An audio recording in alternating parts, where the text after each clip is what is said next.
আজকের বিষয় হলো লাইকোপোডিয়াম হোমিওপ্যাথিক মেডিসিন। আপনার চেম্বারে বা ক্লিনিকে যে রোগীটি এসেছে তাকে এক পলক দেখে কিভাবে বুঝবেন যে ওই ব্যক্তি লাইকোপোডিয়াম ঔষধের অন্তর্ভুক্ত। লাইকোপোডিয়াম হোমিওপ্যাথিক মেডিসিন যে ব্যক্তির জন্য সিলেকশন করা হয় সেই ব্যক্তির শারীরিক গঠন শরীরের উপরের অংশ শীর্ণ এবং নিচের অংশ অতিরিক্ত স্ফীত বা ফোলা। আজ আপনারা এই ভিডিওর মাধ্যমে লাইকোপোডিয়াম মেডিসিনের ক্লিনিক্যালি কোন কোন রোগের ক্ষেত্রে প্রয়োগ করা হয় সেই বিষয় আপনারা জানতে পারবেন। তাই এই ভিডিওটি পুরো দেখবার জন্য আপনাদের কাছে অনুরোধ রইল। নমস্কার, আমি ডক্টর এলপি মণ্ডল, ডক্টর লাবণীস হোমিওপ্যাথিক ক্লিনিক চ্যানেলের আরও একটি নতুন ভিডিওতে আপনাদের সবাইকে স্বাগতম। তাহলে এবার আসি ক্লিনিক্যালি আমরা এই মেডিসিনটিকে কোথায় কোথায় ব্যবহার করতে পারবো। মানসিক চিকিৎসায় লাইকোপোডিয়ামের ব্যবহার। আমরা যখন ক্লিনিকে কোনো রোগীকে দেখি তার শারীরিক কষ্টগুলি শোনার সাথে সাথেও আমরা মেন্টাল সিমটমসের উপরেও গুরুত্ব দিই।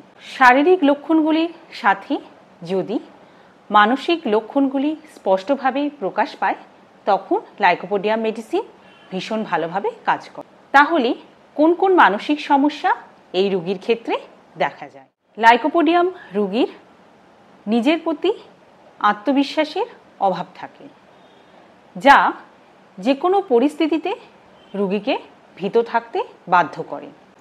আরেকটু ভেঙে বলি, যদি এই ব্যক্তি জনসমক্ষে কথা বলতে যায় বা কোনো বক্তব্য রাখতে যায়, তার নিজের প্রতি আত্মবিশ্বাস কম থাকার জন্য এই রোগী জনসমক্ষে কথা বলতে ভয় পায়। এছাড়া ব্যর্থতা, সাফল্য, নতুন কোনো পরিস্থিতি জীবনে উপস্থিত হওয়া, দায়িত্ব অথবা প্রতিশ্রুতি, এই ব্যক্তি যে কোনো প্রকার পরিস্থিতিতে এই রোগী ভয় পেতে থাকে। এই রোগী একা থাকতে ভীষণ পছন্দ করে। এই রোগীর আত্মবিশ্বাস তো কম থাকেই, তার সাথে সাথে আত্মসম্মানও খুবই কম থাকে। এই রোগী স্বৈরাচারী স্বভাবের হয়ে থাকে এবং অন্যদেরকে নিজের প্রভাবে কন্ট্রোল করতে পছন্দ করে। এবারে আসি গ্যাস্ট্রিক প্রবলেমে লাইকোপোডিয়ামের ব্যবহার। হজমের সমস্যা যদি দেখা দেয় তাহলে কোন কোন সিমটমস বা উপসর্গ দেখলে এই ঔষধটি আপনি ব্যবহার করবেন? শিশু এবং অল্প বয়সী ছেলে মেয়েদের যদি হজমের সমস্যা দেখা দেয় তখন সবার আগে লাইকোপোডিয়ামের কথা মাথায় আসে। এই রোগীরা খুবই অল্প পরিমাণ খাবার খাওয়ার পরেই তাদের পেট ভরে যায়। রোগীর কেবল মনে হতে থাকে অল্প ঢেকুর উঠলে হয়তো আরাম বোধ হবে, কিন্তু তা হয় না। শিশুদের মধ্যে যদি এন্টেরাইটিস অর্থাৎ অন্ত্রের প্রদাহের কারণে যদি হজমের সমস্যা হয় তখন এই লাইকোপোডিয়াম মেডিসিন ভীষণ ভালোভাবে কাজ করে।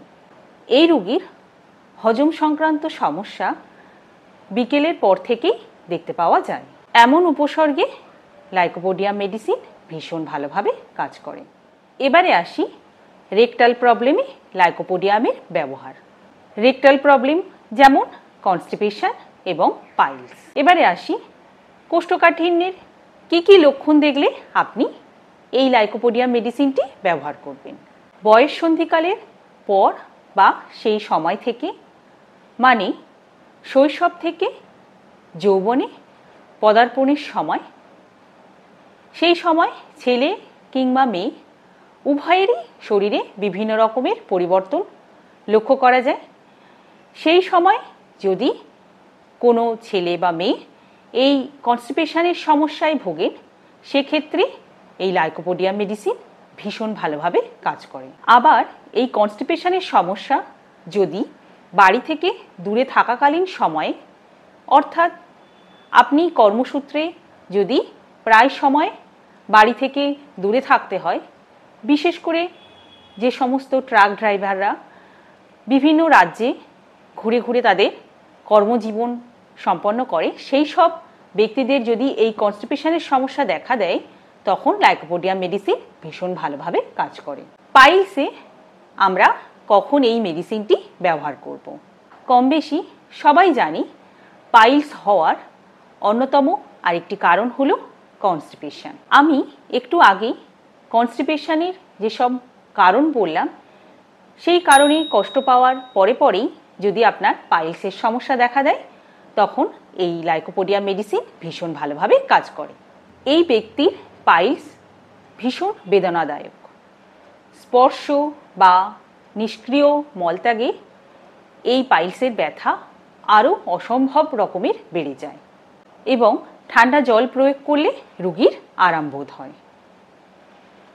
আপনারা পাইলস এবং কনস্টিপেশনের উপরে যদি আরও বিশদে জানতে চান তাহলে আমার চ্যানেলে অলরেডি একটি লং ভিডিও পোস্টেড আছে, আপনারা ডিসক্রিপশানে ওই ভিডিওর লিঙ্কটি পেয়ে যাবেন। কিডনির একটি মহা ঔষধ হলো লাইকোপোডিয়াম। এবারে আসি কিডনির কোন রোগে আপনি এই লাইকোপোডিয়াম মেডিসিনটি ব্যবহার করবেন। লাইকোপোডিয়ামের কিডনির ওপরে একটি বিশেষ প্রভাব রয়েছে। কিডনির যে বিশেষ রোগে এই লাইকোপোডিয়াম মেডিসিনটি ব্যবহার করা হয় তা হলো রেনাল ক্যালিকুরি, বা কিডনিতে যদি ছোট ছোট পাথর পড়ে তার চিকিৎসায় এই লাইকোপোডিয়াম মেডিসিনটি ব্যবহার করা হয়। কিডনিতে পাথর পড়লে তো অনেক রকম সিমটমস রোগীর শরীরে দেখতে পাওয়া যায়, তাহলে আমরা কখন এই মেডিসিনটি ব্যবহার করব? কিডনিতে স্টোন থাকার পাশাপাশি এই রোগী ইউরিন পাস করার সময় ইউরিনের সাথে রক্ত যেতে পারে। ইউরিন পাস করার সময় এই রোগীর জ্বালা পোড়া অনুভূতি হতে পারে এবং ইউরিন ভীষণ দুর্গন্ধযুক্ত হয়। এই রোগীর ইউরিন পাস করার পর ইউরিনে রেড কালারের সেডিমেন্ট দেখতে পাওয়া যায়। এমন উপসর্গে লাইকোপোডিয়াম ভীষণ কার্যকারী ঔষধ। এবারে আসি এই লাইকোপোডিয়াম ঔষধটি পুরুষদের যৌন সমস্যা সমাধানে কিভাবে সাহায্য করে। পুরুষদের পুরুষত্বহীনতায় লাইকোপোডিয়াম অসাধারণভাবে কাজ করে। তাহলে সেক্সুয়াল প্রবলেমের কোন কোন সিমটমস বা উপসর্গে আমরা এই লাইকোপোডিয়াম মেডিসিন ব্যবহার করব? এই ঔষধটি সেই সব রোগীর জন্য অত্যন্ত কার্যকরী যেখানে কোনো রকম ইরাকশন ছাড়াই প্রস্টেটিক ফ্লুইড নির্গত হয়। এছাড়া সহবাসের সময় যে সমস্ত ব্যক্তিরা ক্লান্তি ও দুর্বলতা শরীরে অনুভব করে সেক্ষেত্রে এই লাইকোপোডিয়াম মেডিসিন অত্যন্ত কার্যকারী একটি ঔষধ। এই সমস্ত লক্ষণগুলি ছাড়াও এই রোগীর এনলার্জ প্রস্টেটের সমস্যায় ভোগেন। এবারে আসি এই ঔষধের ডোজ সম্পর্কিত বিষয়ে। এই ঔষধের 30, 200, 1 m এমনকি 10 m পর্যন্ত পোটেন্সি ব্যবহার করা হয়। ঔষধের ডোজ সবসময় রোগের উপরে এবং ডাক্তারের অভিজ্ঞতার উপরে নির্ভর করে কম বা বেশি করা হয়। আজ আপনারা এই ভিডিওর মাধ্যমে লাইকোপোডিয়ামের ক্লিনিক্যাল ইউজ সম্পর্কে আপনারা খুব সহজেই জানতে পারলেন। আবারও আপনাদের সঙ্গে দেখা হবে আরও একটি গুরুত্বপূর্ণ ভিডিওর সাথে। আজকের ভিডিওটি এই পর্যন্ত। ভিডিওটি কেমন লাগলো অবশ্যই কমেন্টের মাধ্যমে আমাকে জানাবেন। আর যদি ভালো লেগে থাকে বা আপনার উপকারে আসে একটা লাইক, শেয়ার এবং আমার চ্যানেলকে সাবস্ক্রাইব করে দেবেন। ধন্যবাদ।